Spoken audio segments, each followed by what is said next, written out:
Now you're live. Oops. I need to mute myself. Okay, there we go. Okay. All right, well, good evening, everybody. Welcome. Today is October 28th at 7 o'clock. And having a quorum present, we'll call the Warrant Committee meeting to order with a roll call. So. Gonzalez present. Brett Nelson present. Joe Hunt present. Steve Callahan present. Ashley Leduc present. Emily McCabe present. Bill Rocker present. Peter Michelson present. And Peter. Pete Saladino participating remotely. From far away, as I understand. I'm very. Okay, great. So tonight, we have a full agenda. The first item, this is our agenda, so we'll approve some minutes. We'll talk about the new calendar. There's some dates that have been picked out for the second half of the first half of 2026. And then we've got some studies and presentations that we want to go through that are important, and then talk about our financial management policies and objectives.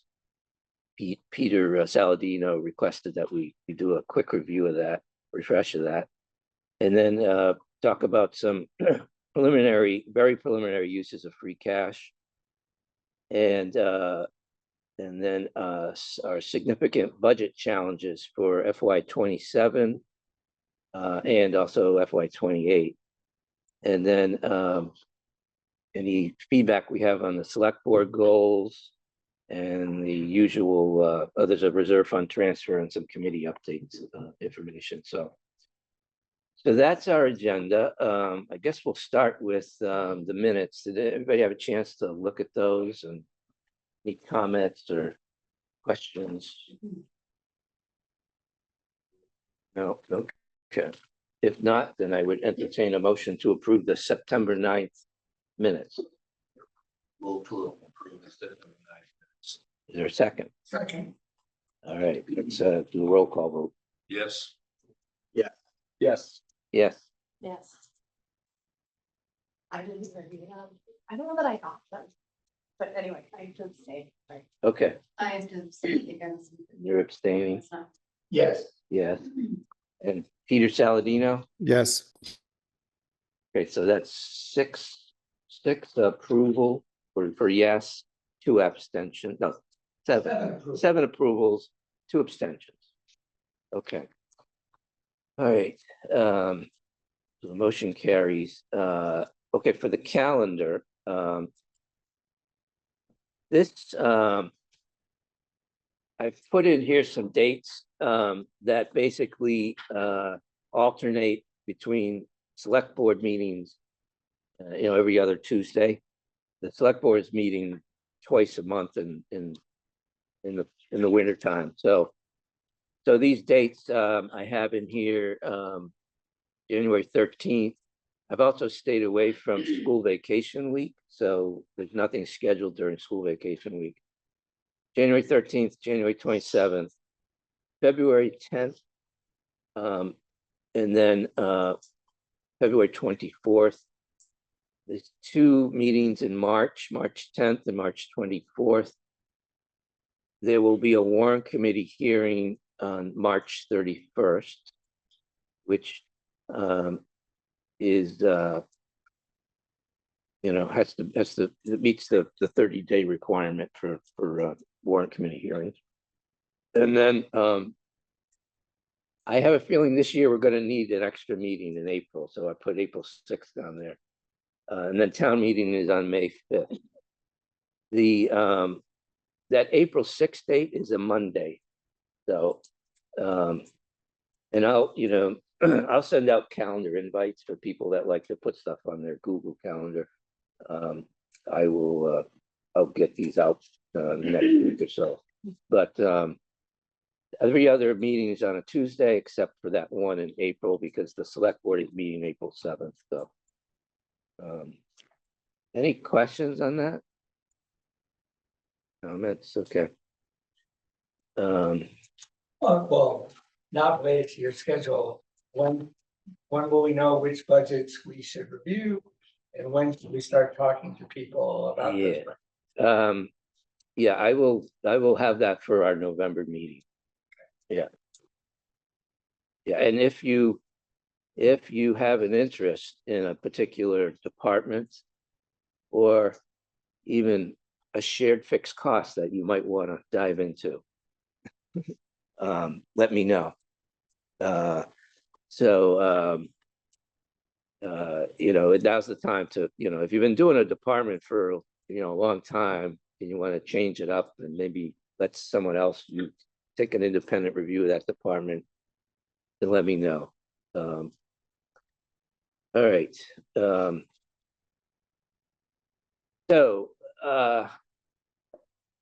I guess it was like 2 or 3 weeks ago, I attended the annual town finance committee meeting that they hold the annual one once a year, and then they have quarterly ones throughout the state.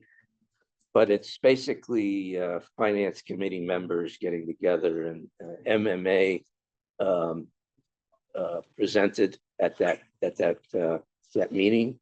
So these 2 presentations are from that meeting, and I thought they were particularly relevant and important conversations to have everybody on the same page about, because there's a lot happening in municipal finance, and in particular, they did this presentation in perfect New England style. They titled it "A Perfect Storm." Cities and towns face historic fiscal pressures, and they went through. There's just some background about this board. They're a great organization, MMA. They really support communities. They're here for towns and communities like us, And so they did this study. They used the Tough Center for state policy, and then they hired another consultant to assist them with a PR consultant to roll out the findings of this study. And they're rolling out the findings today. Over the last few weeks. In mid-November, they're going to have some proposed solutions to these problems. And they gave us a preview. I'll go through those general categories. They didn't want to give us details, but they gave us a preview of what some proposed solutions might look like. So that's so no surprise, their rising costs and shrinking state aid are putting enormous pressure on local budgets across Massachusetts, and we're no exception to that, as you'll see. So we have prohibitions against sales tax and income taxes, and a 2.5% cap on property taxes. So it prevents municipalities from raising their revenue to offset these rising costs and meet the community needs. So, and it's interesting, they took an approach because they looked at different communities and they separated them into 3 categories: the rural community, suburban community, and then the cities. And the rural communities are really in tough shape. They've been forced to curtail spending in areas like education. But like the gateway cities, they're the ones getting all the state aid for their schools. So they have the opposite problem. They can't get police and fire, funded. So this slide in particular, I thought was very oops, I went past it here. This I thought was worth spending some time on. What they did is they took a period of 12 years and they looked at spending for municipalities after adjusting for inflation. And they've separated it out between Massachusetts cities and towns and the general US population of cities and towns.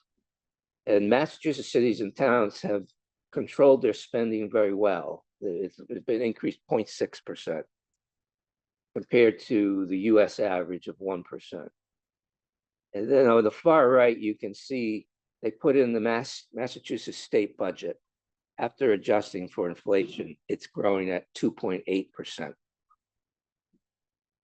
So this is the crux of their argument. You know, one of the recommendations they're going to be making to the state, a very robust request to invest in local aid and change this balance so that, you know, maybe the state's not spending as much. Maybe they need to cut back and shift some of that to local communities and towns. But that was kind of surprising to me when I saw that. You know, it's not like this. The slide says it's not a spending problem at the municipal level. This is state aid, which is of all the different states as a share of local revenue. So you can see the US, where Massachusetts is in the red, and we are at a very low, you know, I guess there's, I don't know, there's three New England states ahead of us, 2 below us, and we're well below the US average in terms of the percentage of state aid that we get as a percentage of our revenue of the state. So that I thought was interesting. These are the different communities that they segregated: the rural, suburban, urban, and gateway urban communities. We are obviously a suburban community. And then the tax levy flexibility is not universal. So you can see that the assessed value per household in a rural community, they're very, you know, their real estate is very high, right? Rural and suburban real estate is high compared to cities, right? Or gateway cities. But when you look at the income to assessed value ratio, it's sort of flipped the other way, right? So it's an interesting dilemma. You know, the rural towns lack the income, but they have valuable real estate. And the gateway cities lack the land value. So the ability to make Prop 2.5 work is broken, you know.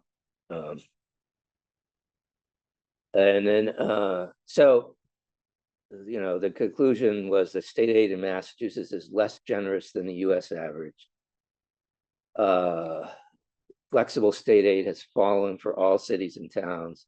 The 2.5% cap on local tax increases is the best tool for suburban towns, is often an expensive and temporary override. And rural towns and gateway cities lack the local income and wealth to respond at all. While rising education aid has enabled substantial new investments across urban Massachusetts, it has provided the same benefits. It has not provided the same benefits to rural and suburban towns. These are some of the, you know, the findings, and I think, you know, in terms of, you know, we asked them what could they give us a preview of the proposed solutions that the recommendations they're gonna make. They made them in three, there were sort of 3 broad buckets that they put them in. The one was making a robust, they're gonna use these findings to make a robust case to the state that they need to make a reinvestment in state aid. They need to sort of change the equation here of state government increasing spending faster than local governments. So, and then the other broad categories was providing flexibility. So the only one I thought was helpful was the first one, you know, getting more state aid.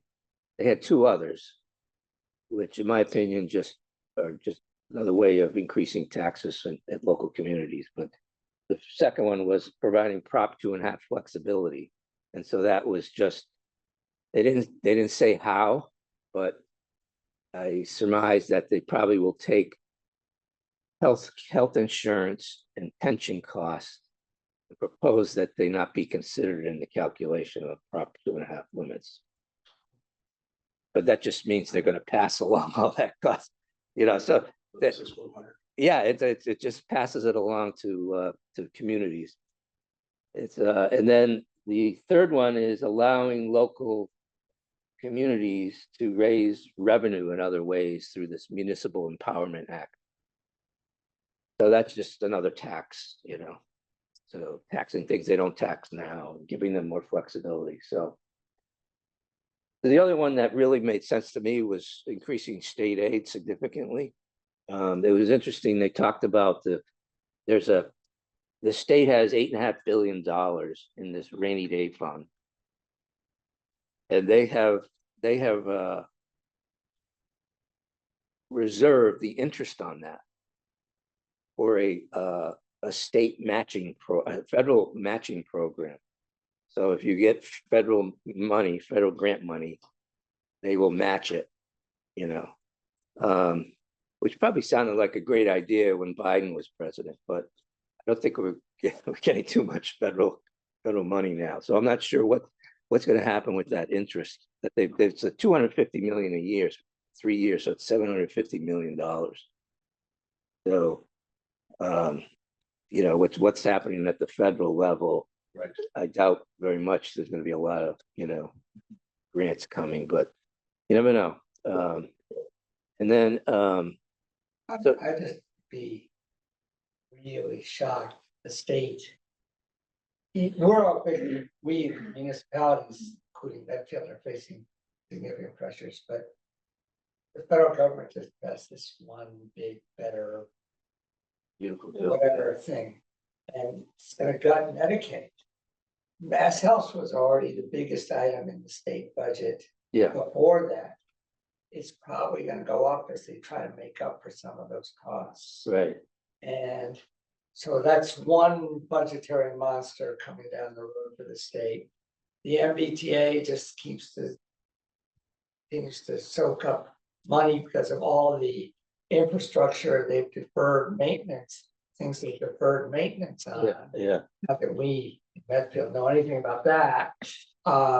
So, I'm sure lots of people will nod their heads and say, you certainly make a good case, and Yeah. maybe they'll throw some bucks at it. But the notion that there'd be a lot, Yeah. I'd be really surprised. Right. Yeah. You're probably right. Yeah, you're probably right. Their ability to help is probably limited, right? But I do think, though,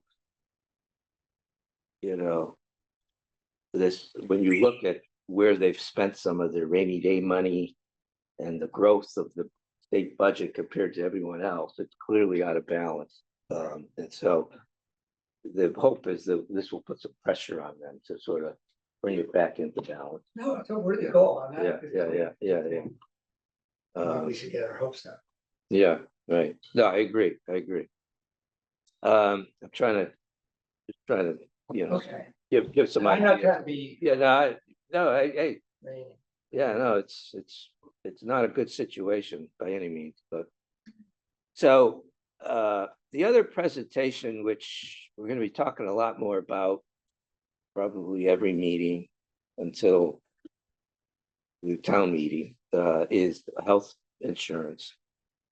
And, they had Chris Bailey, the director from MIA Health Benefits Trust, present, and he, he's been with MIA for a long time. He had a lot of experience. He gave a pretty detailed presentation. I wasn't going to go through it all, except, does everybody know what MIA is? MIA is this. It's basically an organization to group healthcare for 160 communities. There's a couple of these regional organizations around the state. There's one out western Mass. There's one down the Cape. There's one up in the northeast part of the state, the Hampshire one that just failed. Actually, that just went out of business.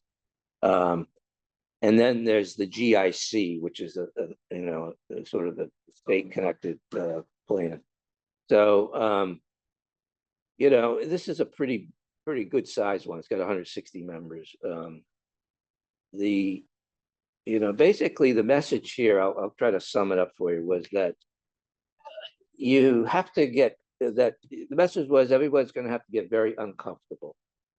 There's a lot of different reasons and pressure points that are driving healthcare costs and therefore insurance premiums. And he said on average, he said obviously different towns will have different experience, but on average, municipalities should expect a minimum of 15% increases for the next 3 years. So what we experienced last year of a 17%, this year of 19%, is going to continue. It's not going to go away. You know, he went through all the drivers, but basically, you know, we came through COVID and there was increased utilization and increased unit costs that drove up costs. The large hospital systems are losing money, so they're trying to.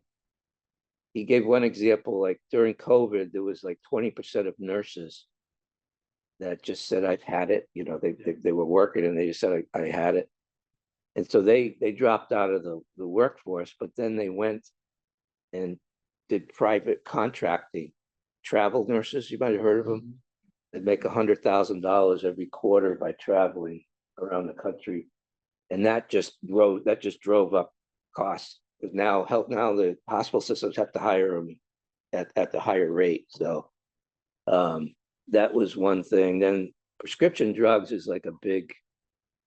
That was a big driver of cost too. You know, 5 billion prescriptions will be filled in the U.S. in 2025. Specialty medications drive 50% of RX costs, despite accounting for fewer than 2% of total prescriptions filled. And he talked about this emerging gene therapy drug treatment, which starts out at $500,000 and can go up to $4 million per treatment. And some of that is starting to, you know, take place in our municipalities. The GLP-1 medications are 40% of the United States is eligible to be on these medications. And these things are not cheap. So that's driving up the cost. You know, Blue Cross of Massachusetts and .32 Health posted losses of greater than $400 million in 2024. The GIC needed an infusion of $240 million from the state to complete 2025. The small and municipal joint purchase associations are struggling. I mentioned the one after. Do you know, has Maya voted yet on the Hampshire one? Or do you know if they've the Maya board will meet on November 7th, and okay. they'll vote and determine if they're going to continue to cover for July 1st. Okay. In full disclosure, I am on the board. Yeah, there's 70 municipalities part of that Northeast JPA that are gonna probably, if it goes defunct, it's probably have to join these other programs like MIA or GIC. So there are some municipalities that are self-funding, but they're seeing 30% increases. So there's just not any good news here. And in terms of, you know, I think I mentioned, he says, expect higher cost environment to persist over the next 2 to 3 years at a minimum. The hospital systems are demanding significant cost increases. Aggressive management of all controllable costs will be required, and legislative action is likely, but not necessarily impactful. His point there was that the healthcare industry in Massachusetts is the largest industry in Massachusetts, and they have the largest lobby group for the state. So any change is not likely to have a significant impact. What he said. You know, there was some options of how to control costs, but for, you know, going out to bid doesn't really work unless you're a huge municipality. You know, if you're managing some of these contracts, which we're too small to do, but if you're in the fortunate situation where you can do that, you're a large municipality, you can put some of them out to bid and control costs. Changing benefit designs, we just did that 2 years ago, was it? 2 years ago. And so we can't do another one until when? This one will expire June 30th of 26. 26, okay. And then the last one there was interesting. Sorry, 27, okay. Last one there was transferring into the GIC. You know, I think this is worth investigating. You'll see later on when we talk about healthcare that our loss experience, claim experience, is not favorable, which is driving why our increases are greater than 15%. And so the one benefit of GIC is the premiums are the same for everybody in the plan. Yeah. So you have a bigger pool to share with. So, you know, there's some quirks of making that happen that I don't want to get into now, but they're not, it's not an easy thing to accomplish. But it becomes less burdensome if you can demonstrate a 5% or greater savings by transferring into the GIC. And then he cautioned people on avoiding self-funding and seeking coverage from a national for-profit carrier. So these are some of the you know, we went through some of this 2 years ago when we did the design, this Municipal Healthcare Reform Act of 2011. You have to go through some hoops to bargain with different groups. These are the GIC level of benefits. One thing I learned I wasn't aware of is that whatever plan designs happen in MIA, they pretty much have to, you know, you can't exceed what. Yeah, so What the GIC GIC has a benchmark plan. So they offer a multitude of plans. They have what's called a benchmark plan. And so every city and town is required to have a benchmark plan that provides the same benefit levels that the GIC benchmark. Yeah. So it's sort of the standard, if you will. And unless the state provides some flexibility here. Right. These deductibles you see are very low, which is probably driving a lot of the cost up too. But you know, in the commercial world, you'd see higher deductibles. You know, and so you know, this summary points where it's a significant inflationary environment, and it's going to continue that way for the next 2 to 3 years. And we have limited tools to help control costs, but you know, he did say these external consultants are very helpful. Like we have one cook company that assists in that. So that's the good news. No, just kidding. Now, so I thought we quickly just cover. Yeah, sure, yeah. And I apologize, we probably did this 2 years ago, I just don't remember. Yeah. Is Mia administering benefits? Like what, I'm not clear what. So Maya is sorry. basically our broker for the insurance company. So Maya is an insurance company with a partnership with Blue Shield. Yeah, the actual So- plans are Blue Cross Blue Shield plans, and they administer all the claims. Okay. Yeah. Okay. And GIC is, Statewide plan, Group Insurance Commission. It's so who is administering that? the state. state. Most state employees are covered by the GIC. Uh-huh. And there are quite a And few, actually, quite a few municipalities too, like Westwood is on the GIC. but the advantage, one of the advantages is it's because it's most state employees and a number, but certainly not all municipalities, it's a pretty broad number. So it gives them some added clout in bargaining with hospitals or health insurers or whoever, because everybody sort of wants the state contract. So they want to try to cut a deal. Now, they're not gonna give us the sun of the, give the GIC the sun of the stars, but they will tend to be more reasonable than a smaller entity. Well, yeah, I mean, certainly like the number of people in the plan is advantageous to the insurance company risk, but like, I don't recall talking about GIC 2 years ago. Why didn't? Because we bargained with our PEC, which is the Public Employment Committee. There was no appetite to go to the GIC, and at that point, our rates were lower than the GIC.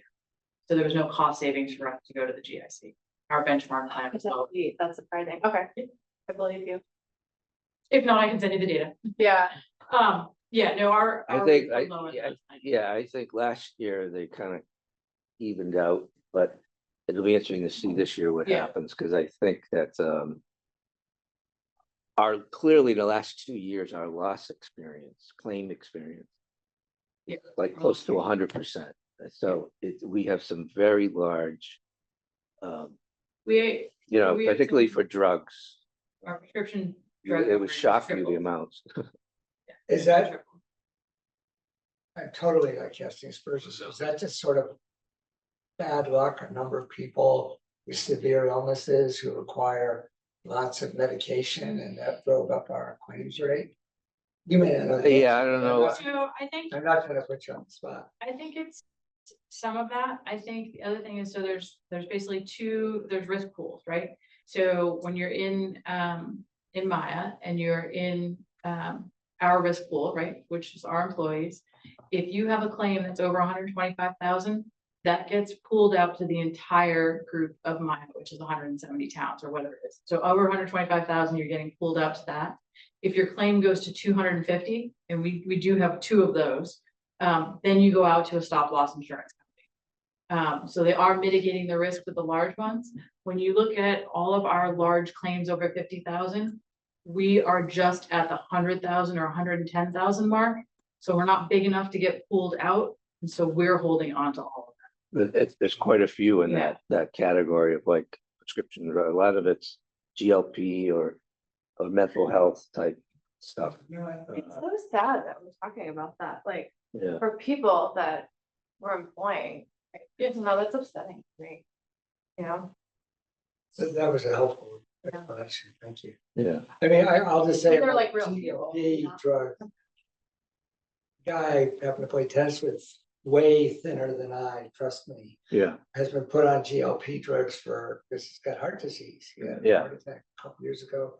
So he's getting them because his cardiologist believes it's necessary to control his heart attack risk. yeah. So it's not all people taking it because they wanna.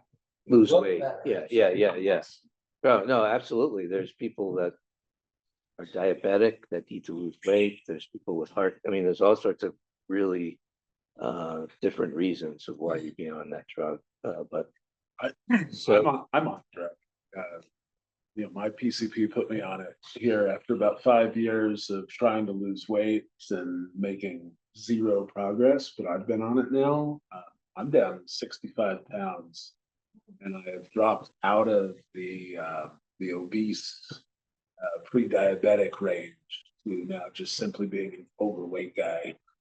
But yeah, it's a fascinating study because like it works, and that's why, you know, that's why they prescribe it, as it works. You know, Yeah. the downside is, you know, it works and everybody sees that it works, and you know, a lot of like you said, a lot of doctors will prescribe it to, the clinically obese, and it makes a lot of sense, but there's also folks you can get these drugs oftentimes through a third-party provider, not through your PCP, that's still covered by insurance, just because you want it. And so like I know Blue Cross Blue Shield, they're stopping coverage of it with the next plan year. Yeah.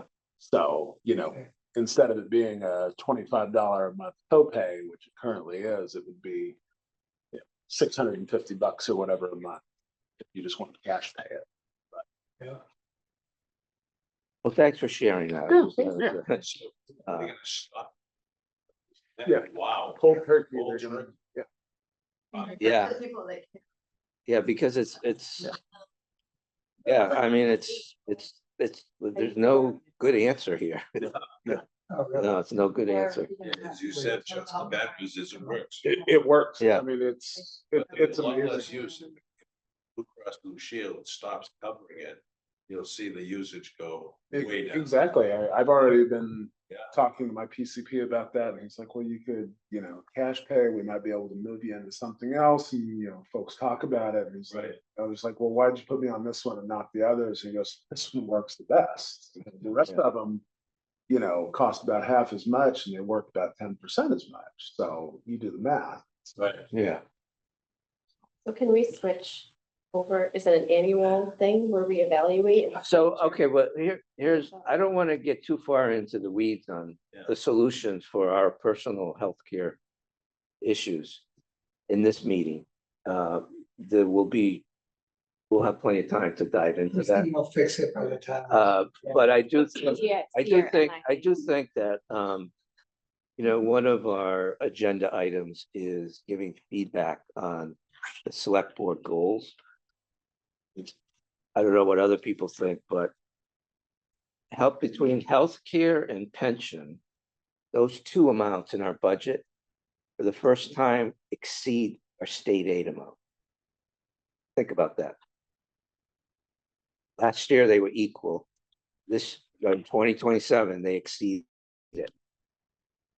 And it's gonna continue, the healthcare is gonna go up at least 15, 19% a year for the next 2-3 years. So I didn't see any mention of healthcare insurance in the select board's goals. So I was thinking of suggesting that they put that in and make it a priority that, they look at this.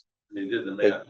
2/3 of the increased revenue through 2.5 for us Yeah. is gonna be eaten up by that healthcare. Yeah. It's 2/3 Yeah. of the. Yeah. $1.7 million incremental revenue. Yeah, it's $1 million. Is the increment. Yeah, Yeah, well, I was right. and that, So what might be helpful, since we're not gonna do the deep dive tonight, yeah, is for me to resend the presentation that we did last year. Yeah. And the PEC agreement, just to give everybody the background and context when we have our next discussion. Yeah. Of where we are. yeah. So I mean, but as a warrant committee, we have limited ability to sort of, we're the legislative. Christine. The executive branch is the select board, and Christine in particular on this topic. So I think just making sure that this is on their radar and in their goals, and they're trying to. So I mean, if people agree, I can just shoot a quick email giving that feedback. If anyone else has other feedback on the select board goals, let me know. When you go through it, I mean, this must be 35 goals there. Yeah. And at some point, you gotta prioritize. Yeah, What am I gonna get to within the next year or two? Because they could never, ever accomplish everything they set up to They're do. not meant to be one year action. items. Right. 5 Yeah. years, Yeah. 5 years if Right. they accomplish. right. So they've got to kind of put them in priority sequence. Yeah, say, and what can I do this they have limited resources, right? Right. And she's the one that gets Yeah. asked to do all this, so. And I think, in their defense in talking about health insurance, is that we thought we addressed this 2 years ago with the PEC doing major plan designs, introducing deductibles on our HMO and our PPO for the first time, reducing our overall insurance budget by almost 3%. Yeah. To only then be hit with 17 last year. Right. So, Yeah. I think they just assumed I will continue. It would keep fix working on it. itself, yeah, Thought we fixed it. Yeah. We didn't. it's not going away. No. One thing we could do, one of the biggest things I learned last year was about how we look at the numbers. And I recall, and keep me honest, but I recall that we looked at the total healthcare cost burden as a fixed cost across the entire budget. And, we had all the different departments come and speak about their operating budgets. And then toward the end, we looked at the overall fixed budget of the healthcare, which included the healthcare costs. And there was really nothing you could do. You sort of look at the number and say, that's what it is. But I had a bit of an aha as we went through that process last year that, they're not really fixed costs, they're variable costs that are mainly driven by headcount. And one thing we could do is maybe slice the numbers a little bit differently and as we look at the numbers this year and see, how are the healthcare costs being allocated to departments most likely based on headcount? And how is that something that is a lens we should look at the budget based on? I mean, from a top line, I recall when we spoke with the school committee, they said that they have the highest headcount of any department in the town. And so therefore they have just my hunches or estimation is therefore they have the highest healthcare burden. And so therefore that budget's been taking share of the total budget over the last 2 years or so.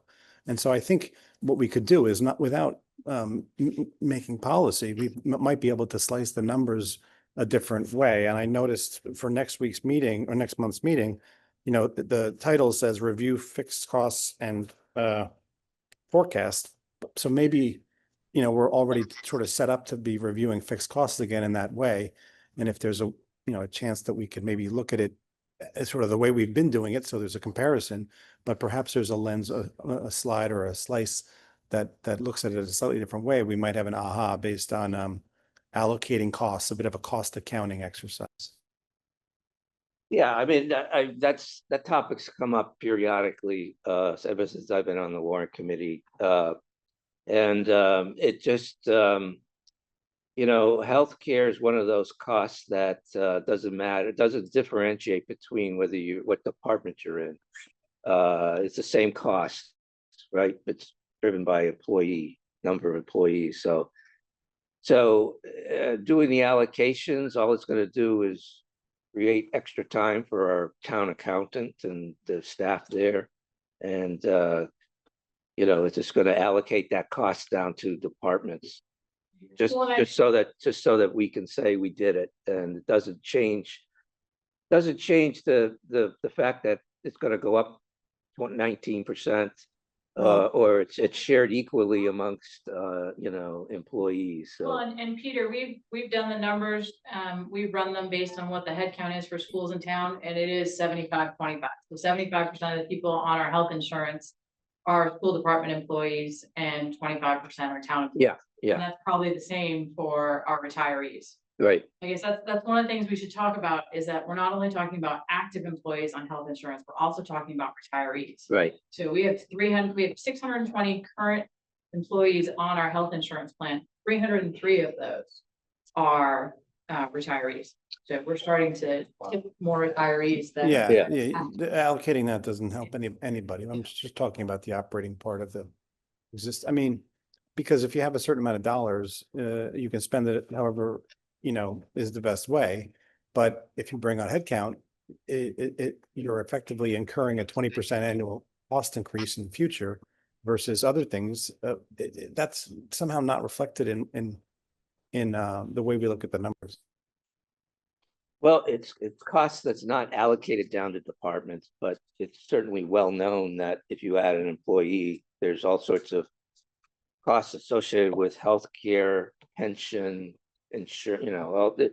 That's not a secret. All the department heads, understand that. Yeah. And I think what you'll find this year is that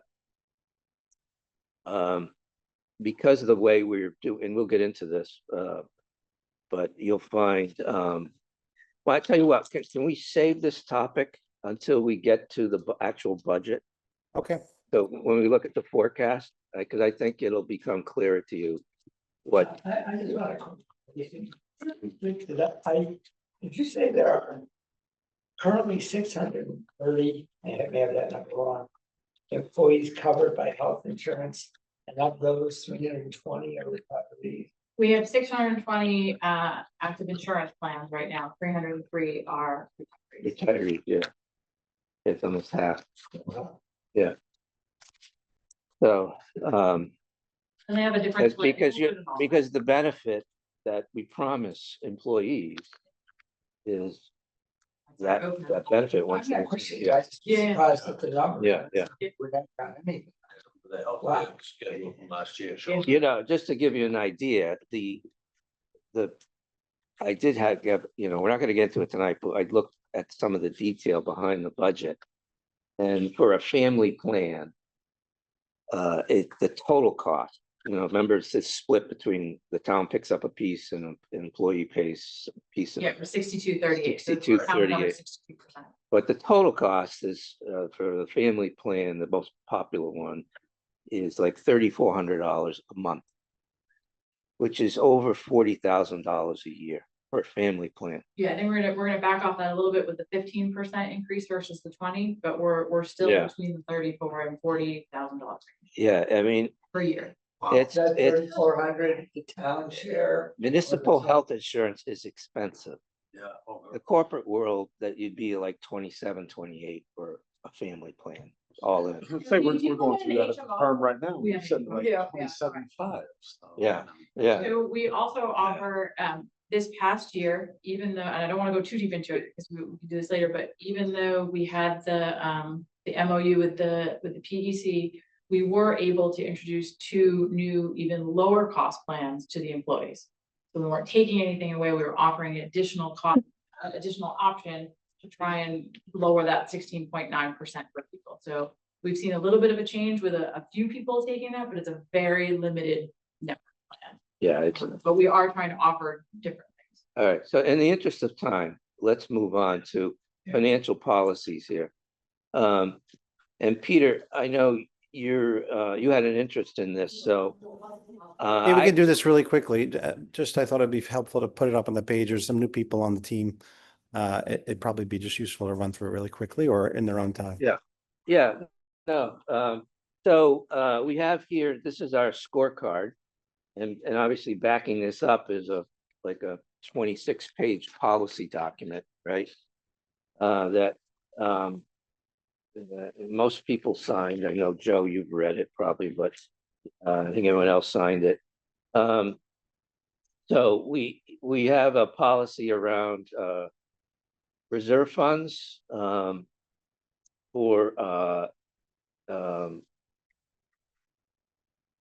the 0.2 to 0.3, that's the warrant committee reserve, that very first one. So that's a minimum, the policy is that we will always have a minimum reserve every year in the operating budget. And that equates to about, I think last year was about $170,000. We can do more than that if we think we need it, but we'll have, the policy is that it has to be a minimum of that. And then there's some appropriations and transfers into the reserve fund. There's some limitations on that, but I wouldn't worry about that because we'll never have an issue with that. Then there's a policy around maintaining free cash. And that is 3% of the general fund operating expenditure budget, net of debt service. And so in 25, we were at a policy of 2.5%, and we changed it. So 26 is what the year it did. It went up to 3%. And then the other policy is around the general stabilization fund. And that policy is a range of 5 to 7%. Okay. So that came in at 5.51. And then there's a policy that when you add the two of them together, when you add the free cash and the general stabilization, that it should be greater than 8%. And we're at 9% on that for the 26 budget. There's a there's a policy around the Special Education Reserve Fund. It can't go over 2% of the net school spending of the school district, and that is dedicated, it's special purpose just for special education. There's some policies in there on how it can be used. It basically gets triggered by a submission to DESE for, you know, extraordinary type special ed costs. And then there's a policy on debt service. The cost of debt service the policy is 10 to 12%. We've said less than 10% here, the lower end of that range, but it's less than 10% of general fund operating revenues. And we're not taking on any new debt. It's been being paid off, so it's going down. It's at 2.87%. Yeah, Right. And if you pro forma the school, like $100 million with or $75 million borrowing, you get a debt service that would still comply with this policy. It would be under the 10%. So knock on wood, that still happens. well, it still happens, and knock on wood that the $100 million figure, which Yeah. was an excellent ballpark, but it was before steel costs went up as much as they had. Yeah. Labor costs have gone up. Yeah. Tariffs up the wazoo. So I would be, and once we get to the OPM and the architect and we'll see what they costed out at, like we will get a not very welcome surprise, but Right. we'll cross that bridge. Right. And then we have a objective, which is the last one on here, which is a goal objective to build a $4 to $5 million reserve in our tax mitigation stabilization fund to provide tax relief for when we do issue the debt. And so we're about halfway there to that goal in 26. But that would also include any potential land sales, that we have, if we have them. So that is, any questions on the policy, the financial policies? Or That was super helpful. Thank you Yep. for the review. okay, yep, There was a very Okay. helpful review. okay, all right. The next item on our agenda is to talk about free cash. So Andrew has submitted yesterday our free cash for certification by the state. And the number is 5.3 million. We have listed out the obvious usual suspects, I'll call them, for uses of free cash. OPEB, which that goes up 5% a year. So this is the prior year amount increased by 5%, which is 607,000. And then we've got 900,000 for capital stabilization. We've got another 900,000 for, I think last year's capital stabilization was 850, maybe 850. So this is in the ballpark of what we did last year. And then the elementary tax mitigation fund, the last 2 years, we've been putting 900,000 into that fund. And the proposal is to continue that. So we try to get towards the goal of having 5 million. And then the Medfield State Hospital, there's some landscaping that we still have to do until that property is disposed of.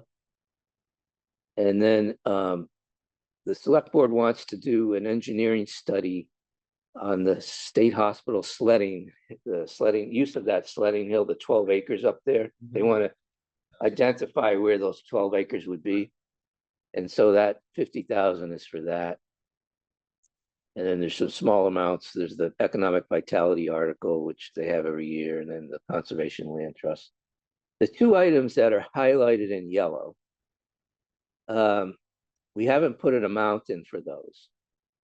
Because we're waiting on sort of some further information to figure out where this general stabilization fund balance is relative to our operating budget for FY27. So I think the goal here is to sort of leave it, we're in a good place where we want to be with free cash in this, we want to be between 8 and 10%, and we're right at 9%. So depending on how big our operating budget is, there may be a small allocation that we might want to put into the general stabilization to maintain it at that 9% level. So we have 621 to play with. Yes, but I'll mention something about that in a minute. And then the Norfolk County Pension Reserve Fund. We will talk about that. We've done. There is a bit of good news there, depending on how you look at it. They have deferred the full funding date. It was 2029. They've redone their actuarial assumptions and pushed it out to, is it 2036 or 37? 36. 36. That's good. Yeah, So good and bad. I mean, you know, How these children are married. it's depending on how you look at it, it's good in that it relieves the pressure on the operating budget in the near term. It's bad in that it just drags it out longer, because once we reach that full funding date, there's all sorts of flexibility in the operating budget because it goes away. This $3 million that we pick up in the operating budget. So, you know, we were cruising along thinking that was going to be 2029, and now all of a sudden they pushed it out. So Will we spread out our contribution? We have to go along with their schedule? yes. Now, keep in mind, we have this reserve fund, which we've been using to offset the cost. So, you know, we'll go through this at next meeting. You have a spreadsheet that looks at how we use this reserve fund. But I put it there in case when we look at that, we might want to put some money into that reserve fund if it gets too low. You know what I'm saying? Right. So did that answer your question? I guess, can we fund it sooner than 2036? Not us. No, it's a county plan. Okay. So we're kind of stuck with what they decide at the county level. Yes. So can We I can ask reserve for it. and I shouldn't be asking you because I'm not trying to put you on the spot at all, but they made representations that it was 2029. Yes. Whoops, we were so wrong, so sorry. Now they're saying 2036. We have a pretty good expectation that 2036 is actually realistic, or are we? Well, Not hopefully most of us except Joe will still be on the warrant committee. But you know, will we be dealing with this down the road when they say, oh, we're so sorry? well, the state requires you to fully fund by 2040, so there's not a lot of wiggle room. Oh, okay. If that answers your question. Yeah, that helps. 2040. So Joe, 2040 is off the the top. hook. That's the state law. Now the state That's could, it right now. the state could always extend that. Set in jello. So that's. All right. So this leaves us, you know, there is a balance here, but we came into the year with 300,000. So, you know, from that we rolled over from excess over the policy from last year. So, but I will tell you that the trend on free cash is not good. So not spending all our free cash is probably a prudent thing to do, given our budget problems, and the trend is, you know, we have interest rates coming down, we have healthcare costs going up, and you know, all sorts of other escalation costs. So the amount of free cash we generate, you know, forget about the amount that rolls over, right? The policy amount, but the amount that we generate from the budget every year it kind of stabilized this past year. You'll see when we go through the next meeting, we'll get the detail of the breakdown of the components of where free cash was generated. Over the last few years. Yeah, last year. yeah. You'll see that history, and you'll see it's not a, we went through a period where we generated a lot of free cash. Now it's stabilized and headed in the other direction. So that's that. Again, no decisions here. This is just a first pass at this. Okay, so I want to talk about this handout that, because I think this is important. There's two handouts, right? There's two sheets that you should have. One is Christine, I don't know if I guess I can put this, yeah, I can put this up You can on put the it- screen. Yeah, I have this. Did we send you, we made some changes right at the end, so I might need to send you the most. No, I think I have Are it. you talking about this? We changed our formatting a little bit. I have it. This is it, I think. Yeah, we changed a couple of things right before the meeting. Yeah, so what I sent out has changed a little bit. So look at the handout. The handout The handout is what? is the latest and greatest.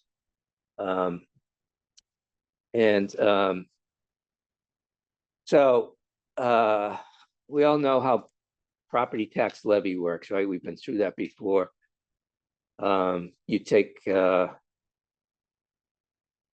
prior year amount, you increase it by 2.5, and then there's an allowance for growth, right? So there's about $1.7 million, so you end up with like a 3% amount growing in the tax levy. The new growth number is kind of, it's they're being a little conservative. They're trying to not have it. They came in at 445. The budget was 400, based upon known developments. Yvonne thinks it should be 350 for 27, and then they bump it up to 428. And then for state aid,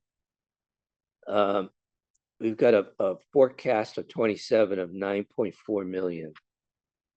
Now it says it's calculating a 4.4% increase there. That's from the 26 budget. The recap of 26.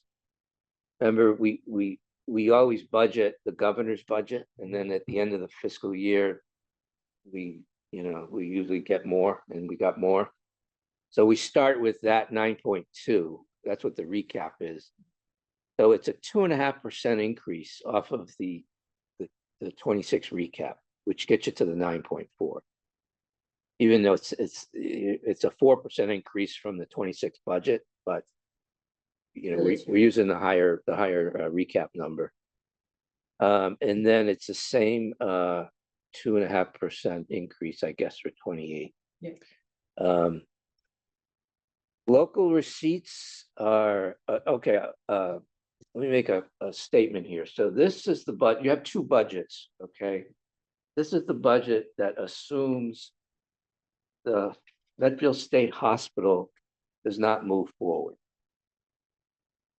And we'll get into that in just a second. And then the second budget is assuming that it does move forward on a timeline, and that we'll talk about what that timeline is. But right now we're looking at a budget that doesn't have any revenue from the state hospital development in 27 or 28. And I think, Christine, do you want to make a comment about that, or do you want to say anything about So that? I think we're slated to close with Trinity in October of 2026. And when Steve first asked us to present 27 and 28, we were very definitive that closing was October of 26. Given some of the things that are in the market right now, we're not sure whether or not we're going to be asked for an extension on that. So we wanted to provide you the option with having the Medfield State Hospital and without it. I'm leaning towards without it because I don't want to overestimate what I think we can budget for next year. So right now, Yeah. we're just holding two separate scenarios. And you'll see, in 27, the bottom line is no difference, right? Because of some building permit fees that get backed out as one-time revenue. So it's a significant building permit fee that we don't want to go into the operating budget. When would those permit fees begin? So if they close in October of 2026, their intention would be to pull 90% of their building permit fees the next day. That would be So that would be in fiscal year. It'll be FY 27 on 1.5 million. 1.5. Now, we have a financial policy that says for significant non-recurring revenue, that we will not use that in the operating budget. Right. Yep. So you'll see on that, We'd be in trouble in 28. on that second budget, you'll see it being backed out right towards the end. Million. you'll see- So when you say can't be There's used, two There's pages, two of yeah. them. They only pulled one. can't This be is the other one. used, It says For operating Medfield State budget. Hospital at the top. Oh, yeah. Yeah, yeah. So we actually color coded this and we did this after you and I talked to you. So anything that you see in pink on the front and back is related specifically to the state hospital, just to draw your attention to what those things are. Steve, when you just said that any unexpected burst of revenue that comes in can't be used as part of the operating budget. So that means if we get this $1.5 million, we can't use that to offset the increase in healthcare costs in fiscal 27. Correct. Yeah. The policy says it should be used for one-time uses. And I guess here's my reluctance to count on that for fiscal year 27 is that is October of 26. That's months after we've had town meeting. To count on that for the 27 budget, not knowing what could happen with the closure is just too risky for me. I know we've been accused of being a little too conservative and we tried to change that in the non-hospital one, but that's just too risky for me that we don't have something signed before the budget year begins. So, I mean, we've done it both ways, but the point is that the bottom line still is, under both scenarios, a 1% increase to the department, because we're backing out the 1.5 million, okay? And that's what our policy says to do, which makes sense. It's you wouldn't go out and hire a bunch of people with that $1.5 million, knowing you wouldn't have that revenue next year. That makes sense, Yeah. but where is that showing up in the non-hospital plan? Like, how are? It doesn't. We're saying that the state hospital does not move forward, so we don't get the $1.5 million. Oh, we don't get it and we don't back it up. No. Yeah. Okay, Yes. I got it. Yeah. But where is that -2 coming from? Where's the what? Where's the -2%? Because the prop 2.5 and the new growth is about 3. And our total increase from FY 27 to FY 28 is 1.1. So where are we losing the 2%? Where are you looking? Well, just in general, like. Are you looking at the top So part of you're- this? Yeah, so you're looking at the revenue versus the expenditures. The Yeah. Expenditures are It's far the exceeding health they're I mean, greater than the like- revenues. It's the health insurance. It's the health Yeah. insurance, it's the pension. Yeah, I mean, we'll get down to that, but so, so local receipts, that's going up. That does not have the $1.5 million in it. This is the scenario where the state hospital doesn't move forward. And so, That must be like excise taxes or? that is excise taxes and interest income are the two big items of that item. We're using a 3% investment return rate for the interest income. And again, we're gonna dive into all these at our You'll next get meeting. all the I'm background. just giving you an overview of it. We're gonna dive into all the details. You'll have a chance to. But you'll see, one item I want to point out is under other available general funds, there's a decrease there. And it's a big decrease, and that is, we've made a change in how we present the, what's it called? The The ALS revolving. fund? ALS revolving fund. In prior years, when we changed to this new format, there were a couple things that we didn't quite pick up on, in how the formula, how they were flowing through the formula. And they don't make sense the way they were done. The one is the ALS revolving fund. It's a revolving fund. And we were putting that revenue in here and splitting it 75-25 between the schools in the town. And it's a ALS revolving fund. And it solely should be used just for, so we don't do that with any other revolving fund. So we're fixing that here. And then, yeah, and then there's another, going the other way is further down, you'll see under shared costs, police, fire, and insurance. We were including that as a shared cost, and really that's a department cost. So that's a cost that the schools were picking up 75% of. So we're backing that out, going the other way. So we're fixing those two things to sort of clean it up and get this sort of to a place where it makes sense. But just to clarify, the 565 reduction in the other available funds, that's not only ALS, that's also the pension reserve fund. Right. There's less money going in this year because we've had a reduction in our assessment. That's a good point. Yeah, another part of that's not all. That's an excellent point. Yeah, some of it is the pension reserve fund. I just want to point those out. So the big item here is this health insurance. You can see it's going up $1 million for the next 2 years. $1,080,000 in 27, and then that's 19.1. We've only budgeted a 15% increase in 28. But you know, when your revenue goes up 1.7 and one line item goes up $1 million, it kind of says it all. I mean, it's like I said, there's no good answers here. You know, and so that's the big item. And then the other item in here is I'll just point it out, is it's on the second page, the vocational school assessment. We have we're going from 7 kids to 15 kids that are going to the vocational school. So the assessment's going up there.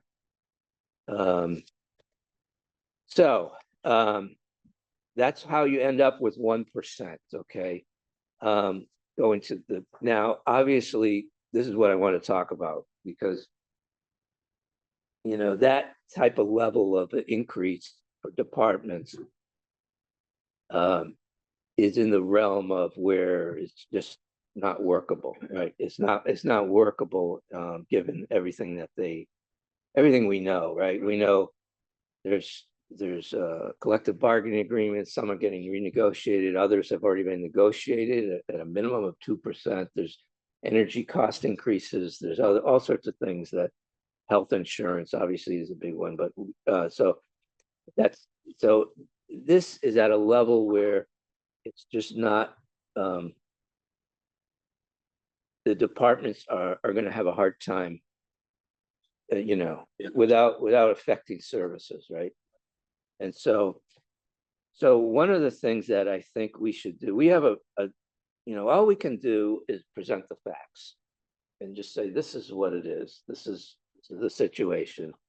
But I do think we should do a couple things. One is, I think that our ask of the departments should be that they come back to us. We have to do a budget within this 1%. We have to have a budget that identifies where they would spend money. I don't, you know, How would they get to 1%? how would they get to 1%, and I'm assuming there'd be, I mean, if they can do it without cutting, that'd be great, but I'm assuming that there will be some cuts. So they'll have to identify that for us. And then, you know, that I see as our, you know, that's our number one goal. We have to have that town meeting. And and then I think we need to have a meeting with the select board and the school committee and us and walk through this with them. And say, look, if you want to pursue an override, tell us how much, identify the areas that you would spend the money in. What cuts would you put back and what that cost would be. Because we can't drive that decision. It has to come from those two committees. And they have to want to do it and sell it to the town residents. I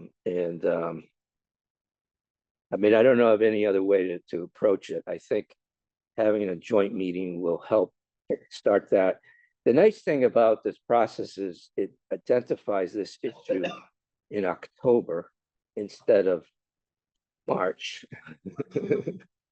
No, that's huge. Yeah, yeah, When you get, here's your budget at 1%, it says we're gonna have to cut this many people, et cetera.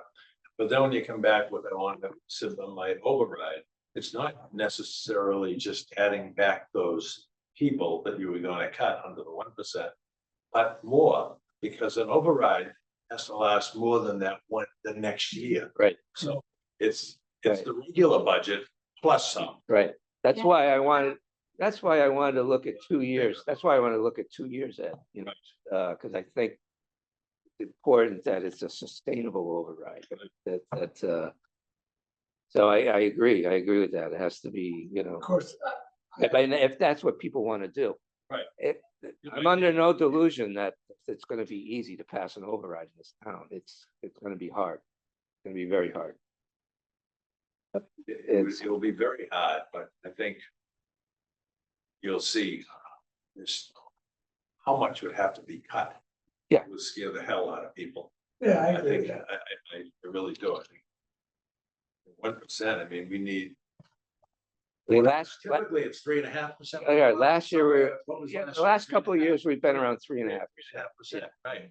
But That's 3.5 times. But the other thing is, like, people say, well, maybe the state will come to our rescue, right? Maybe they'll increase state aid from 2.5% to 4%. Right. Well, that just gets you another $130,000. Right, I know.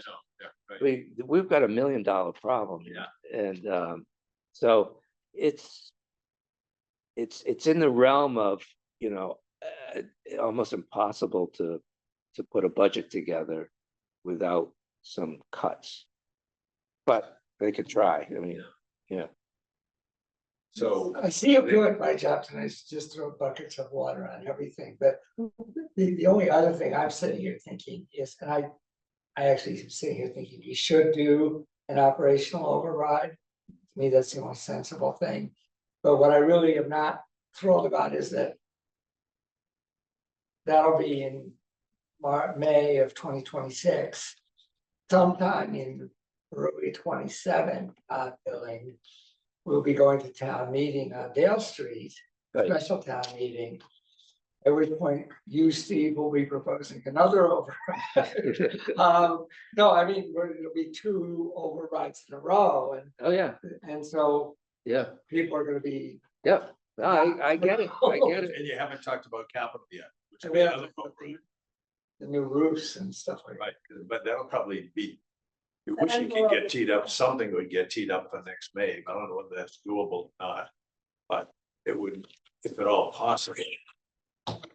Even if there was an operational override for the, most of the town, there'd be a capital debt exclusion as well for that. But yeah, some work on the roof. Yeah.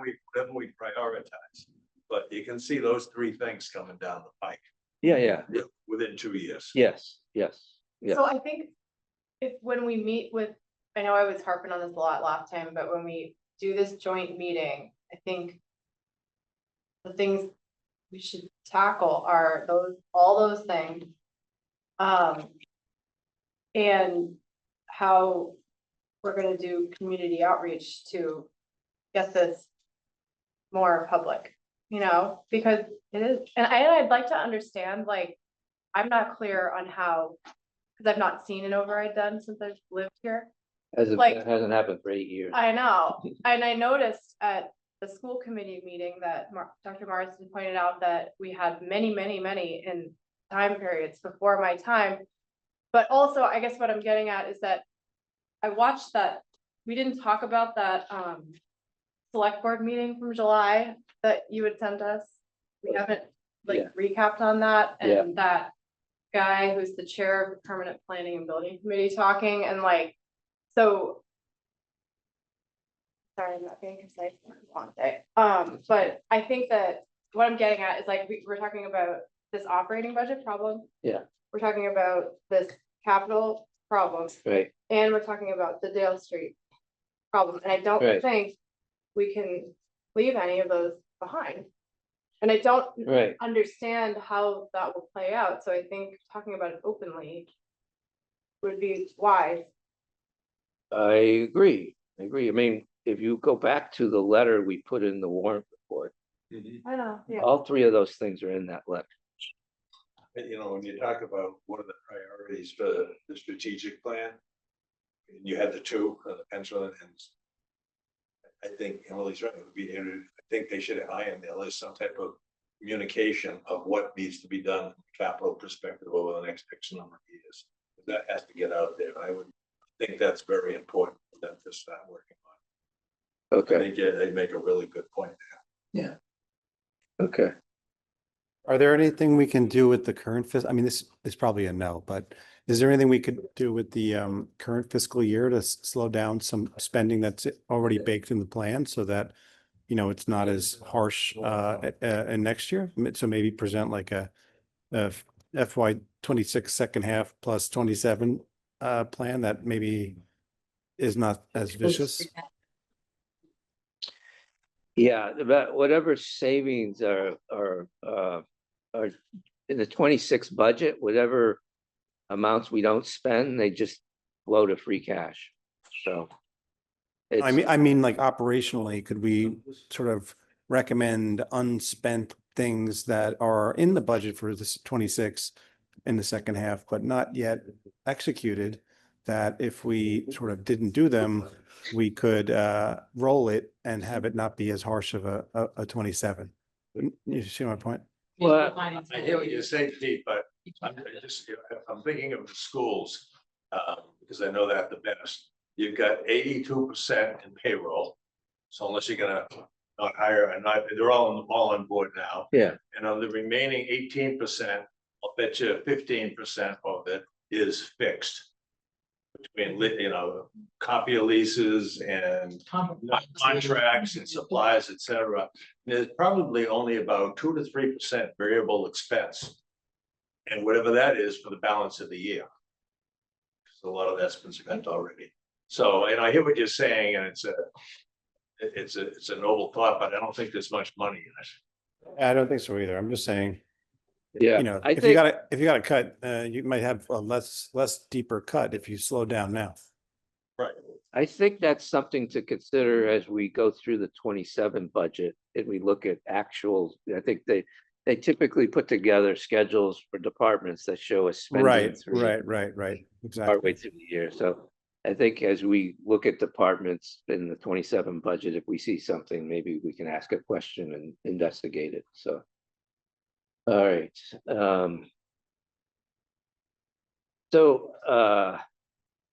Make sure. So Ed, on that, your point is on communication to residents on Outside. capital. On Okay. capital, was the name of the company that. Arrow Street. Arrow Street did Yeah. a great job. Yeah. And prioritize 1, 2 through 5. But I think there's probably 25 people in the town who know about it. Yeah. Half are in the room. Well, We don't know, like this. Came up with a couple. Yeah. The other 8 guys sitting there had no idea what I was talking about. So- Well, okay, I can put that in the email. Yeah, I think they have something in there on capital. Maybe it's just adding a little. I think it's supporting the work of the permanent planning and building committee. Yeah, Who's really yeah. trying to figure out with facilities, how do you fund all of this? How do Yeah. you prioritize these projects? Yeah, With all of the other things coming down, because Emily's point, we can only do so many overrides. it's not affordable, they're not going to pass, what are you gonna do? So you always have to have that fee, Right. so. Yeah, and it's, look, you know, there's a part of the population of this town that is very wealthy and probably an override doesn't bother them, right?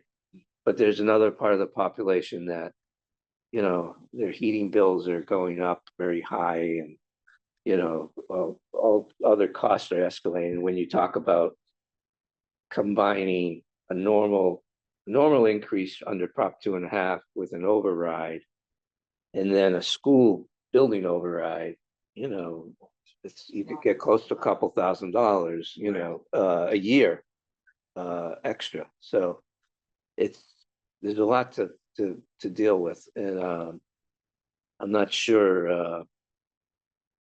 So these are hard conversations. All we can do is, I think, is make the facts, so make everybody aware of it, and, you know, tell them our ask, and then as they go through it, it's going to be how much pain can they endure, and are they, you know, can they live with, if they think they can just maybe cut a small amount and get to the goal of 1%, maybe they don't want to pursue an override. I don't know what the answer will be, but, well, you know, I think we have to let them come back to us with what do they want to do, you know, what path do they want to take? Do they want to just pursue what's here in the guidance, or do they want to go for an override? So I don't think we can say right now No. and dictate that. I think it has to come from the two. So this is sort of for you and Christine, what's the next, I mean, it's October, you pointed out, it's good, it's not March. Yeah. Very true, but I'm thinking this meeting with the select board and school committee should happen sooner rather than later. Yes. So what's the mechanism to So make that happen? I think what my suggestion is that we have a joint meeting in December, like maybe early December, Like December 2nd, maybe. like December 2nd. Christine's pushing to December 2nd. But that way we'll have one more meeting to kind of scrub these, go through the detail of these numbers and get comfortable with the numbers. I mean, I'm not sure we're gonna pick a rabbit out of a hat here, but you never know. You know, we are trying to do some things. We met with our property and insurance, property and liability company today. Can we change our deductibles a little bit? Can we get some cost savings there? So we're looking at any possible way. We're looking at changing the retiree rates. The select board is going to meet on Friday, and we're going to change our MedX plan to put a copay in for our retirees on the MedX plan. We've never done that. That saves us about $65,000, which in the grand scheme of things, you know, is not a large amount of money, but in terms of this budget, $65,000 is a person. So Yeah. Something we definitely need to pursue. So we're trying to do all these things behind the scenes while you're moving forward. So I think a meeting in early December. I don't know if December, she threw out the date December 2nd. Does that work? We have to coordinate with 3 committees, so. Yeah.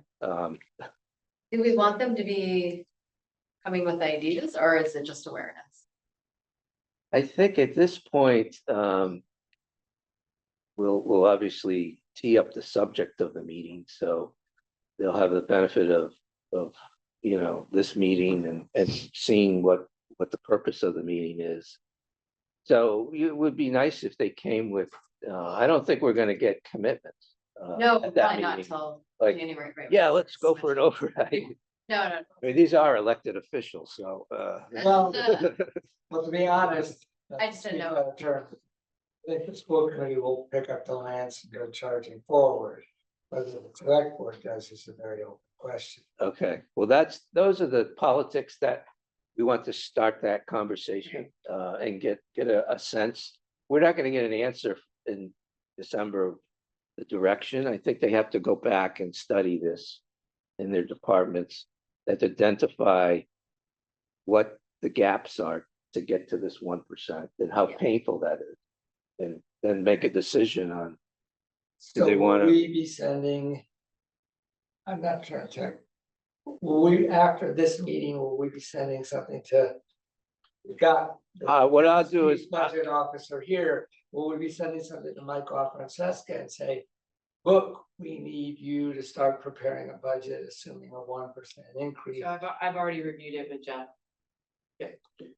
yeah, and so what, Dr. Morris. well, what I'll do is I will, after this meeting, I'll just send out one email. I'll send it to both the select board and the school committee.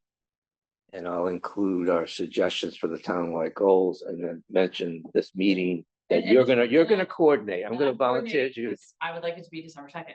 Don't know if you heard that.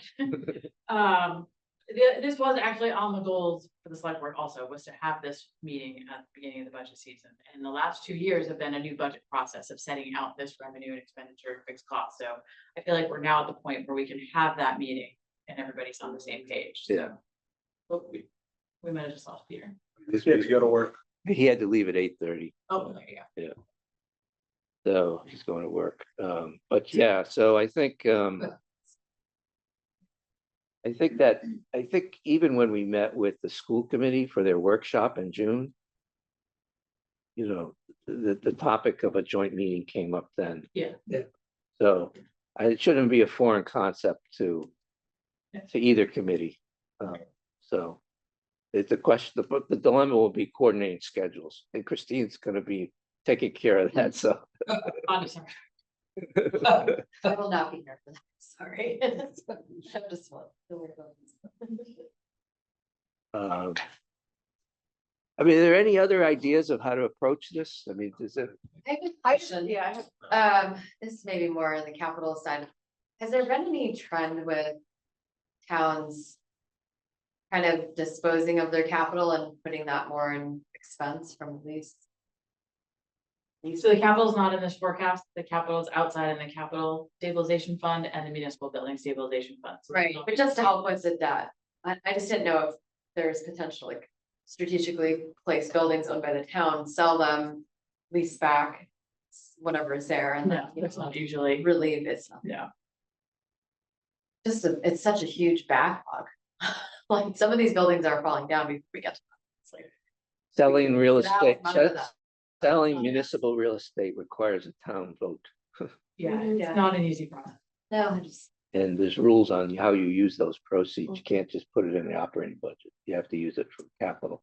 no, yeah, it would just help overall with the whole capital plan. and Yeah, budget with yeah, such yeah. a Backlog to get Yeah, out from under yeah. the property, because by the time you get one. Have up to other, standard, it's- I guess have other towns done that? That's no one. Not that I know of. No. But I think, this is, not to steal from the MMA, but a perfect storm. When we talked about this at the Arrow Street meeting. Is that we went for a significant period of years where the capital budget was done at the end of the budget process. And the warrant committee and the town administrator would come to me, because I staff the capital budget committee, and say, you've got $250,000, and that was the entire town. And that was buildings and vehicles. Now we've separated that into building and non-building. But I would have $250,000, $300,000 to fund projects, and we'd have departments wheeling and dealing of, if I get 50 this year, you can have 75 next year, and nobody ever wanted to borrow for anything. So we went with, 30 years of deferred maintenance. And, we built these new buildings and now they're 30 years old. So I think we have a really strong facility staff. I think they've already started to take some of those items from that Arrow Street project and take them off the list, especially the building envelope issues. So I think we're making some strides even over the summer, but it's been having that new staff in place. 10 days after Rob started, we had the FAP Center issue, so he's kind of had to hit the ground running. Oh, he had to play. Yeah. Right. I was just waiting for him. To Jill's point, I think some towns have done that sale and lease back with the post office. Yes, and we do that now. We lease our post office. Oh, I didn't know. The post office leases the land from us, but that lease is coming to an end. Yeah, I just didn't know if it was But like not actually. more municipal buildings. general, yeah, other buildings strategically you could get out from under, and then the proceeds would help the other buildings you retain. So Yeah. just- Yeah, I mean, it's an interesting thought. It's an interesting. I don't know if other towns have done that. There must be a reason why they don't. Yeah, I'm curious. Yeah. It's like, you see it in business a little bit, right? Yes, Strategies around. yeah. So the other, this is the budget with the state hospital, so. Let's talk about this for a minute. That's the one that's now pink on top. That's the one that's, yeah, has the pink. So the big difference here is you'll see in local receipts. There's a 1.7 increase, which is 1.5, that's the $1.5 million permit fee from Trinity. So that's added in there. And then in 28 up top, you'll see 700,000 of new growth. See, it's highlighted under the new growth category. So that's the first year of construction. There's a phase in of the property tax on that project. That's the only component that's beneficial then, right? If you have to back up the 1.5. Right. Right. Yeah, that we don't back out because that's going to Right. continue. Yeah. And you would see that also increase in fiscal year 29. A lot of what 28 is between Trinity and the 86 Plain Street project that was just approved by the ZBA. So those two are mainly making up your 700. So if we did this out another year, you'd see a similar year in 29 for that as well. Yeah, it would probably go up. It would probably go up. Yeah, it'd be Is higher. 86 Plain Street across the street, the garden, It's in that area. but do you happen to know if it's on the same side of the street? No, it's on the other side. So So, question on that. Yeah. On the half million of permits, that can't go into the operating, that's gonna go into. yeah, so if you look at if you go down to the bottom of the schedule, it's highlighted in orange there, red. Miscellaneous not recurring number, we back that out. Right. And then we come up with, that's the 1%. That's why I'm saying the hospital, they really, for 27, the hospital doesn't really impact departments' budgets, right? It does in 28, but not in 27. So, that's that. Yeah, Well, the new growth in 28 and then maybe in 29. Seemingly get us out of this 2-year crunch. We're looking at kind of having a story around that. If we're gonna do an operating override for 2 years. I don't want to make people promises until we've closed on the project. Yeah. Like if we did a 5, we're gonna be in a little debt. Yeah. We might come out, you know, makes that pain, that boat a little easier, but. I don't know, okay. Should not. Jill's coming up with creative ideas. I know. Is there okay? to I do can like see a their brain billion working. mark in that field? Like, that was I was debating after that off the Say what record, you but like, understand. So there are things coming down. There's things before the legislature called the Municipal Empowerment Act right now. And one of the things are some more local options. So you can, right now we have our meals tax. So you can increase the amount of that meals tax by local option at town meeting. There's also an item in there which is a little controversial for people, but you can also do a local option, increase the motor vehicle excise tax. So there are some local options towns can do to increase their revenue. Whether or not those make that out of the legislature, we'll see. But we are tracking it. The select board are supporting it. There's some other items in there that we'd like to see move forward, just to modernize how we do. Is there a bill to control the cost of the state government? Possibly pending. You know, we talked about legislative intervention into health insurance costs. But our largest employer in Massachusetts is healthcare companies. Yeah, it's a really crazy system, but, okay, so. Any other questions on these? These are obviously a first pass. It's a lot of work, thank you very much. Well, thanks Christine and Brittany, they're the ones that did this. Is there any other, Those are the better news. I mean, this is a first pass. There could be changes. But, you know, like I said, I don't see it moving the the direction of this significantly. It's gonna be, you know, a challenge for departments. I do want, if I could take one more moment, I do want to point something out on here. Just because it looks a little funny and I want to explain. If you look at underneath shared fixed costs with insurance and benefits, and you follow along the property, general liability, and professional line. So it looks like we're experiencing a 50% increase in our property and liability. We are actually not. We budgeted 266,573 last year. Our actual bill was about 375. We had $100,000 worth of credits through the insurance company, and we applied those to last year's property because the health insurance came in so high. We were trying to help offset that cost. We will have credits this year, and once I have a better idea of what those are, we'll use those to reduce this amount as well. I don't anticipate having $100,000. Last increases, the insurance company kept giving 1% credits. Then by the end, we had at least 5% credits, plus some prepayment credits, plus some rewards for us doing some training. So I don't expect it to be as high as it was last year, but we should have some decent news by mid-December at least about the credits. Yeah. But again, I don't think that's gonna exist. Right, as I was gonna say, that these But are I didn't want anybody to think we were actually nibbling at the edges. 50% over. So, okay, the select board goals, so we came up with two things that we talked about. Is there anything else that, we have the health insurance and we have communication on capital. Anything else that, as you looked at those goals that you might want to give some feedback on, or? I actually thought they was much improved, let's put it that way, from the prior years.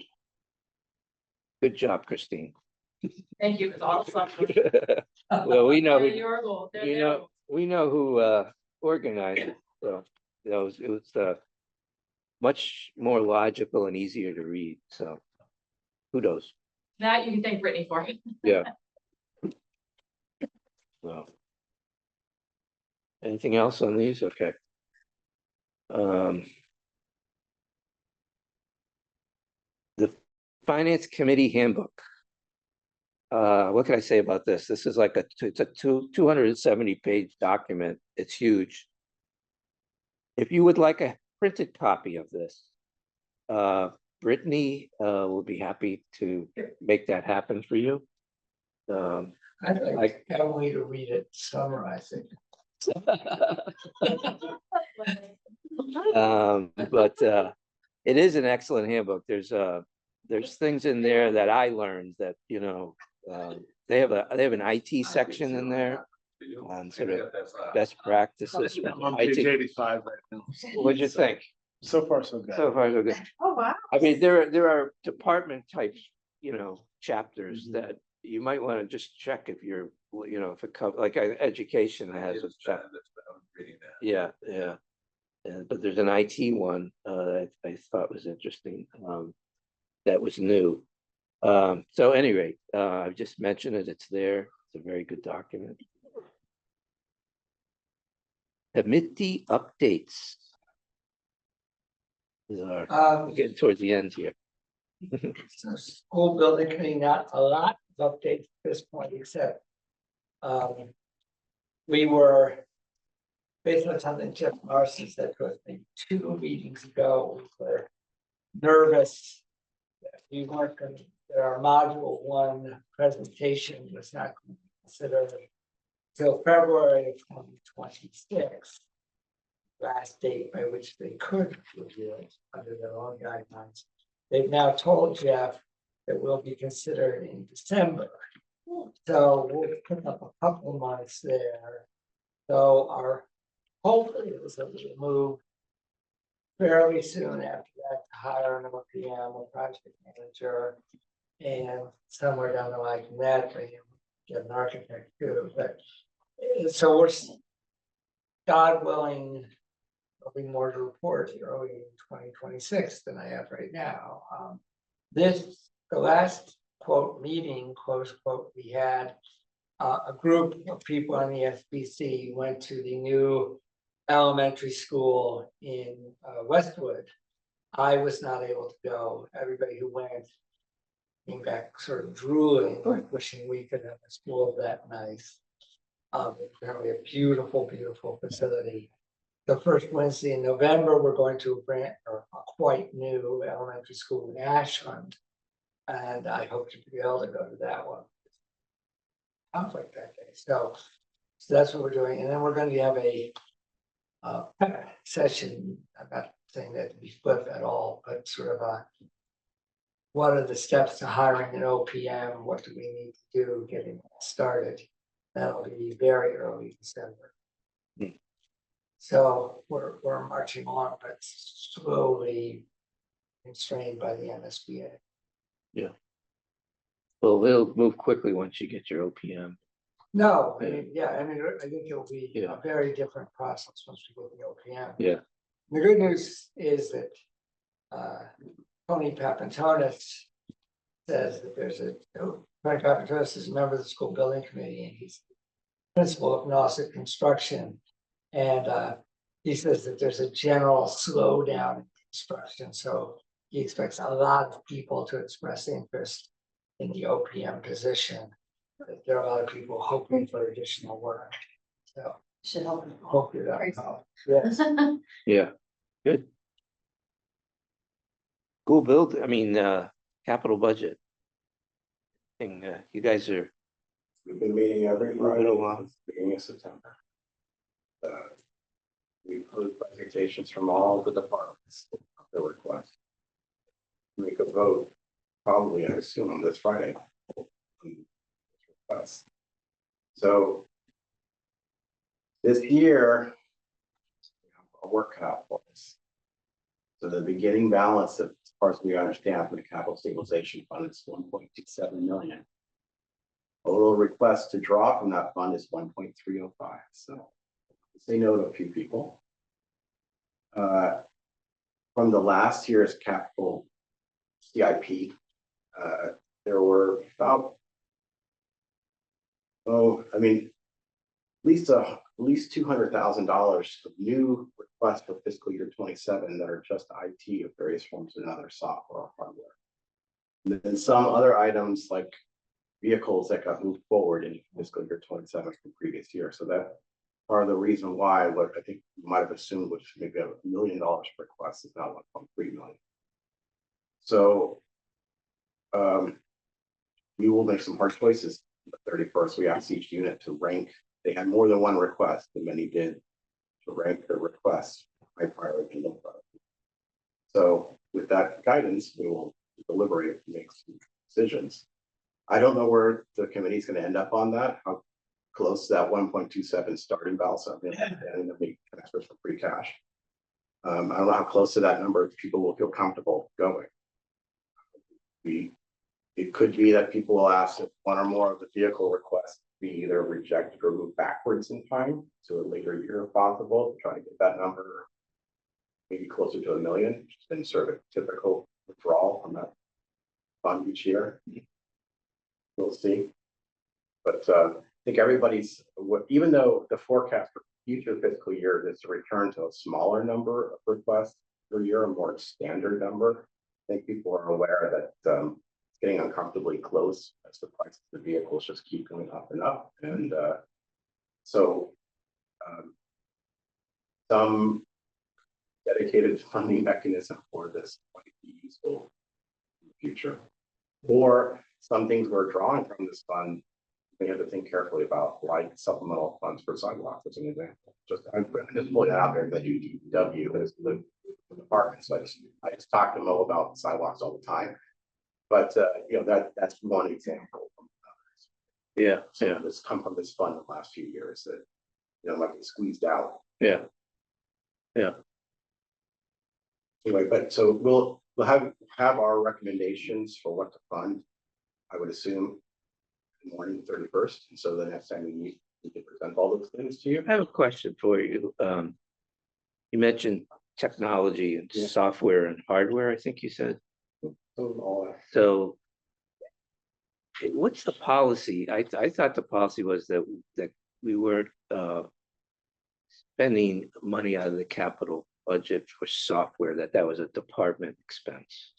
Well, this is more like one-time cost to implement expansions of current platforms, which includes hiring contractors to bring in to basically start the software and train staff on it, like the OpenGov platform. Yeah.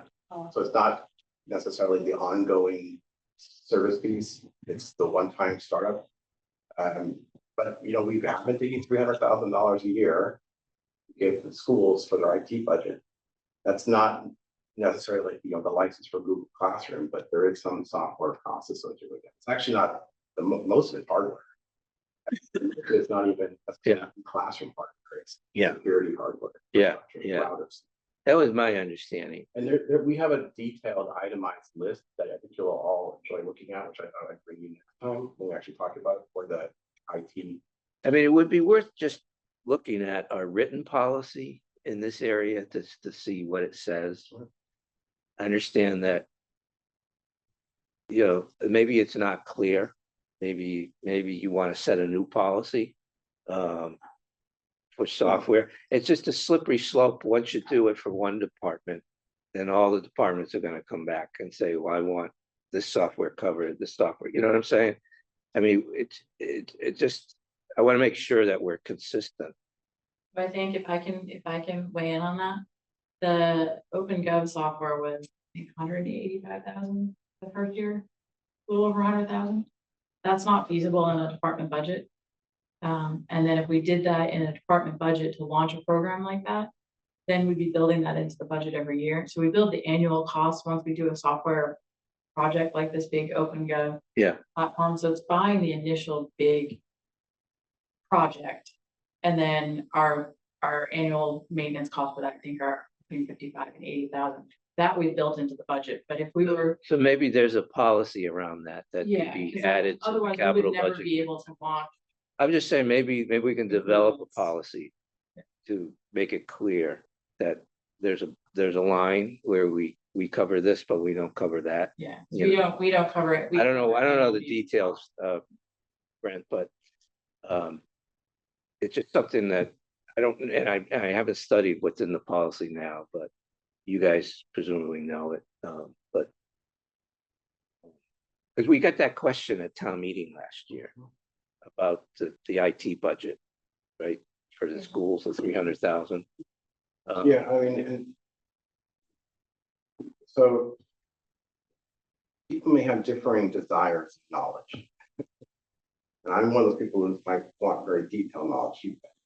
You can imagine that the IT department shouldn't be telling you precisely what burglar alarm software they're using with the vendor, right? What, you know, version code, right? So there's some things that you shouldn't know. Yeah. But in general, we have a pretty itemized list. If it helps people perhaps to come to terms with what that 300,000 is going for, we could put it, I would suspect, in the more report itself. Well, my suggestion is that we maybe break it up into 1 or 2, 3 categories. Yeah, well, so that. So we can if it's like, you know, this is hardware, this is burglary, security related, you know, whatever the buckets are. Yeah, we have that, and so it also doesn't have to equal 300. You know, it could be 295. Oh, so, I think it's 297. It just sends a message that we have a right to 300. That's what I was just wondering, like the optics around it. Right? Yeah. Is it request based or is it allocated? They have detail that supports it. Right, but if it's requested, well, maintenance, hardware replacement, not, and it just happens to be around 300,000. I think I think what they do is they have a combination of expected replacements, Right. like projectors with a certain Like lifetime, and then what's left over, this is the thing we tend to do with it. But I think that flows throughout the year as things break or as they find new needs. So, and then they defer things to a later year if they can't get to it that year. So that's sort of some of the security stuff. So the requests come in generally around the 300,000. I think that they make a point to attribute to this current fiscal year only $300,000 worth of needs and then postpone other needs. Yeah, Yeah. and spread it out. Yes. But it's not like earmarked 300,000 No. for them. That's what the No. request is, and that's what they need, and that's typical. So we're sustainable. Yeah. So some aspect of it like the classroom projectors, is very predictable. Yeah, they play diagonal. Yeah, and that's probably a big chunk of it right there. It's a good business to go into. You have to buy a can whole help new that machine great. because of Yeah. like. I would say in the 2 years I've been doing this, the amount of detail we've got about IT has improved greatly. Good. It's more intelligible, so maybe we can talk about it more next time, but I think for the town. It would, there was some way to get that out there so that people could see, and yeah, we have a summary, we have an aggregated summary in the 5 or 6 categories. Okay. You could see like the last 3 to 4 years. What the numbers were, and you can kind of get a sense of Yeah, sure. what's constant, what changed. Yeah. Well, when after you guys vote all, you maybe, when you go through it with us, we can Okay, show, yeah. Okay, so we have a reserve fund transfer, right?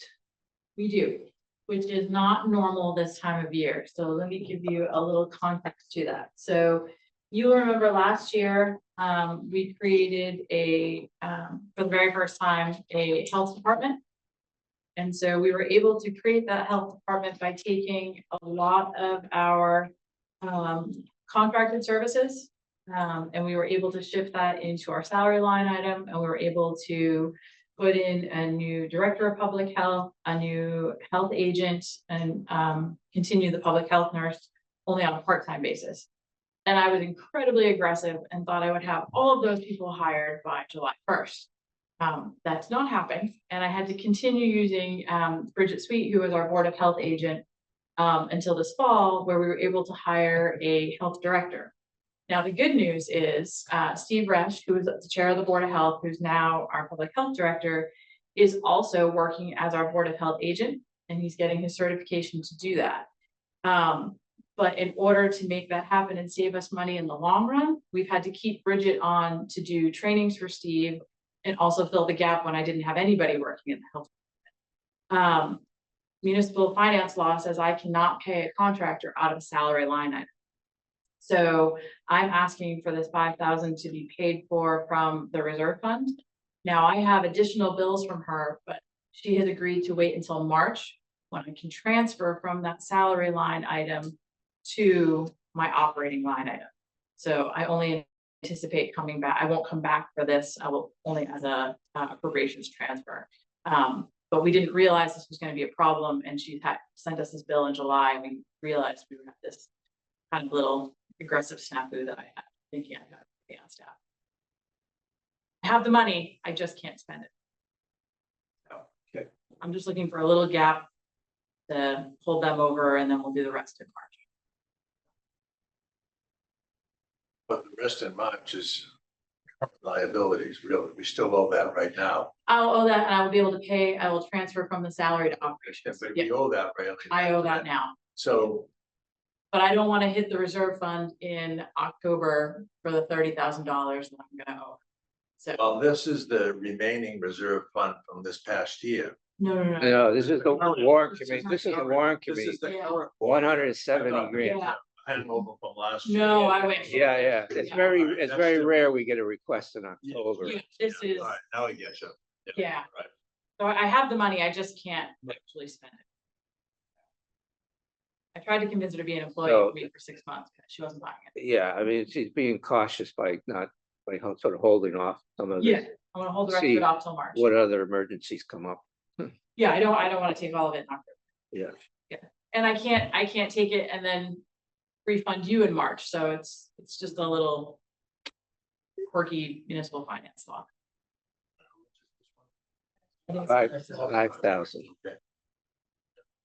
Is everybody okay with this one? Okay. So we have to vote on this? you have to vote. Okay.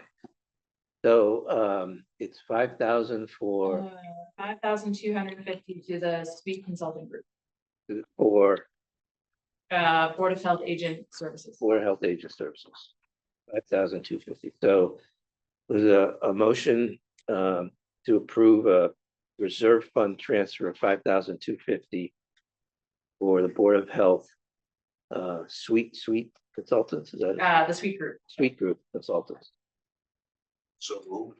Okay, is there a second? Okay, let's do a roll call. Yes. Yes. Yes. Yes, Yes. Yes. Yes. And I believe Pete has left us, so that's 8, that's 7, no, 8 affirmative. Okay, motion passes. I can sign that. Do you have the paperwork or I do not have the paperwork, I'll get that. I'm going out of town for Right. So we'll do that. Thursday, so I won't be back till Monday. We can get that together tomorrow. Okay. All right. Any other informational items? Anything that anybody to bring up? So Christine will be coordinating the date for our December meeting. I love you people. I don't think she's coordinating a lot. I'm taking a vacation, that's why I want to go December 2nd, full disclosure. Not allowed. It's already booked. But so look out for that. We have our meeting in November and then December 9th, we have that meeting, so. Other than that, if there's nothing else, I would entertain a motion to adjourn. Motion to adjourn. All right, seconded by Jillian. Let's, Yes. yes, Yes. Yes. yes, yes, yes, and yes. Yeah. Unanimous, we are adjourned. Thank you, everyone. Got peanut butter cups. Anyone needs that?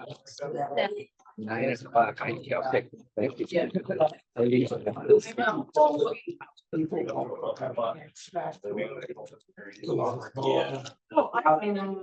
you do?